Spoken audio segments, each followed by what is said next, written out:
आज है सावन मास का तीसरा मंगलवार, जिस दिन मंगला गौरी व्रत का विशेष पुण्य प्राप्त होता है। एक और माता गौरी से सुहाग, सौभाग्य और समृद्धि की कामना करते हैं। तो इस विशेष योग पर आज हम आपको सुनाने जा रहे हैं मंगला गौरी व्रत की सौभाग्यवती स्त्रियों के लिए कल्याणकारी कथा। तो श्रद्धा से बैठिए, मन, वचन और कर्म से जुड़िए इस दिव्य संगम कथा से, जो आपके जीवन में सुख, शांति और मंगल भर दे। सभी प्रेम से माता गौरी की जय। ओम नमः शिवाय। आइए अब सुनते हैं मंगला गौरी व्रत की कथा।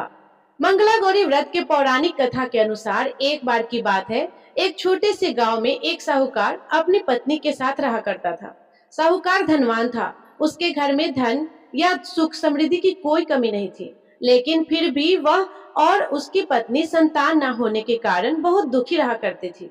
संतान की कमी उन्हें हमेशा कचोटती रहती थी। एक दिन की बात है, उस साहूकार के घर में एक साधु महात्मा आए। साहूकार ने उनका खूब आदर सत्कार किया और उन्हें अपनी समस्या, अपने दुख के बारे में बताया।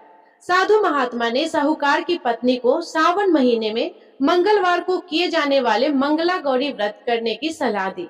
साथ में पूजा विधि के बारे में भी संपूर्ण जानकारी दी। इसके बाद साहूकार की पत्नी ने सावन महीने के पहले मंगल से ही मंगला गौरी का व्रत और पूजन करना शुरू कर दिया। अब वह हर मंगलवार को विधि पूर्वक व्रत और पूजा पाठ करने लगी। इस प्रकार कई महीनों तक उसने यह व्रत किया।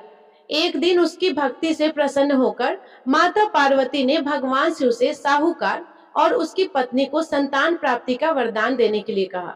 साहूकार को उसी रात स्वप्न में एक दिव्य शक्ति ने दर्शन देकर कहा, हे साहूकार, एक आम के पेड़ के नीचे भगवान गणेश की मूर्ति विराजमान है। तुम उस पेड़ से आम तोड़कर अपनी पत्नी को खिला दो, इससे तुम्हें संतान की प्राप्ति का सुख अवश्य मिलेगा। साहूकार ने अगले दिन सुबह उठकर अपनी पत्नी को इस सपने के बारे में बताया और वह उस आम के पेड़ को ढूंढने निकल गया। बहुत देर तक ढूंढने के बाद आखिरकार साहूकार को वह आम का पेड़ मिला जहां भगवान गणेश की मूर्ति विराजमान थी। उसने आम तोड़ने के लिए उस पेड़ पर पत्थर मारना शुरू कर दिया।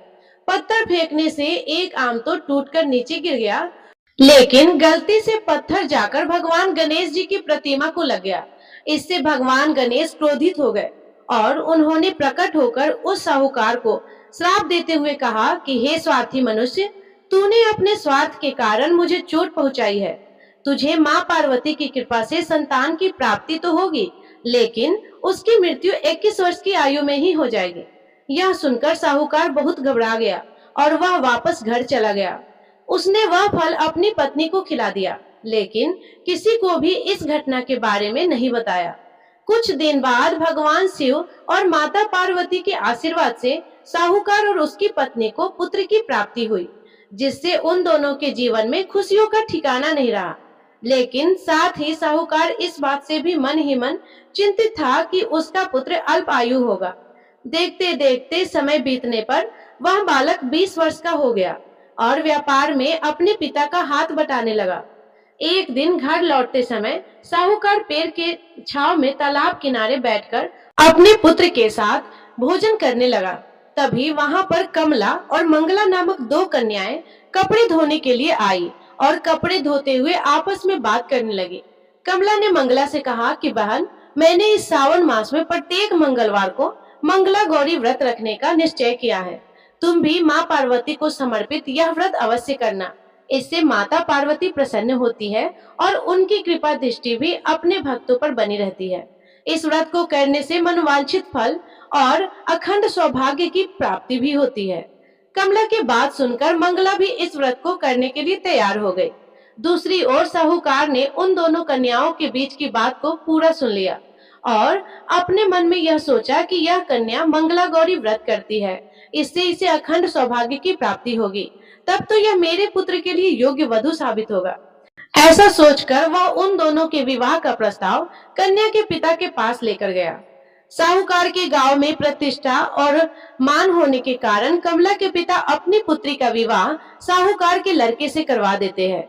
विवाह के बाद भी कमला विधि पूर्वक मंगला गौरी का व्रत रखना जारी रखती है। उसके इस भक्ति भाव से प्रसन्न होकर एक दिन माता पार्वती उसे स्वप्न में दर्शन देती है और कहती है, बेटी, मैं तुम्हारी भक्ति से अत्यंत प्रसन्न हूँ, इसलिए तुम्हें अखंड सौभाग्य का वरदान देती हूँ। लेकिन तुम्हारा पति अल्प आयु है, इसलिए अगले महीने मंगलवार के दिन एक सांप तुम्हारे पति के प्राण लेने आएगा। तुम उसके लिए एक प्याले में मीठा दूध रख देना, उसके पास एक खाली मटका भी रख देना।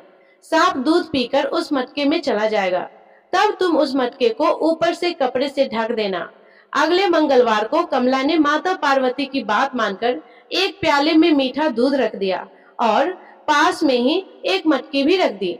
सांप ने आकर दूध पिया और मटके में जाकर बैठ गया। कमला ने उस मटके पर कपड़ा बांधकर उसे जंगल में रख दिया। माता पार्वती की कृपा से कमला के पति के प्राण बच गए।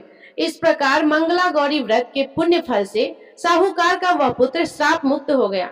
जब कमला ने घर में सबको इस चमत्कारी व्रत के बारे में बताया, तब सभी आश्चर्यचकित रह गए। उसके बाद साहूकार और उसकी पत्नी ने अपने पुत्र और पुत्रवधू को आशीर्वाद दिया और फिर पूरा परिवार सुख से जीवन बिताने लगा। तो प्रेम से बोलिए माता पार्वती की जय, भगवान भोलेनाथ की जय। हे माँ पार्वती, जिस प्रकार आपने साहूकार के बेटे का अल्प आयु को दीर्घायु बनाया, उसी तरह इस व्रत की कथा को सुनने वाले को, कहने वाले को और हुंकार भरने वाले सभी भक्तों पर अपनी कृपा सदा बनाए रखना।